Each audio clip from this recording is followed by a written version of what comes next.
తిరుమల శ్రీ వెంకటేశ్వర స్వామి గుడిపై చైత్ర పౌర్ణమి నాడు ఇలా దర్శనమిచ్చాడు చంద్రుడు.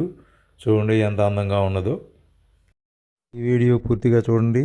నచ్చితే లైక్ చేయండి, షేర్ చేయండి, సబ్స్క్రైబ్ చేయటం మాత్రం మర్చిపోకండి. సబ్స్క్రైబ్ చేసుకుంటే నా వీడియోలన్నీ మీకు వస్తాయి.